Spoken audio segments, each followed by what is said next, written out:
गेली अनेक वर्ष काँग्रेस राष्ट्रवादीचा बालेकिल्ला असणाऱ्या पुणे पालिकेत यंदा भाजपनं अभूतपूर्व यश मिळवलं. भाजपच्या या लाटेत भलेभले पराभूत झाल्याचं पाहायला मिळाले. मात्र काँग्रेस नेते आबा बागुल यांनी या लाटेतही सलग 6व्यांदा आपला विजय कायम ठेवला. पुण्याचे उपमहापौर म्हणून काम केलेले बागुल 1992 पासून निवडणूक लढवत आहेत. गेल्या 25 वर्षांचं काम आणि काँग्रेसचे संस्कार यामुळेच हा विजय मिळाल्याचं आबा बागुल सांगतात.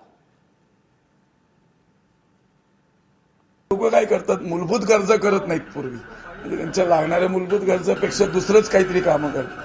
ह्या मूलभूत गरजा पूर्ण झाल्यानंतर मग त्यांचे गार्डन आहे, जॉगिंग ट्रॅक आहे, मग मंदिर आहे, मग काशी यात्रा आहे, मग नवरात्र आहे, मग आम्ही क्रिसमस संध्या, लोकांच्या सगळ्या गरजा ज्या लागतात त्या प्रामुख्याने पूर्ण केल्या आहेत. तो आयुष्यभराचा विजय असतो आणि हेच संस्कार काँग्रेसने दिलेत आणि त्या संस्कार आणि त्या विचारावर मी गेले 30 वर्ष सातत्याने येतोय.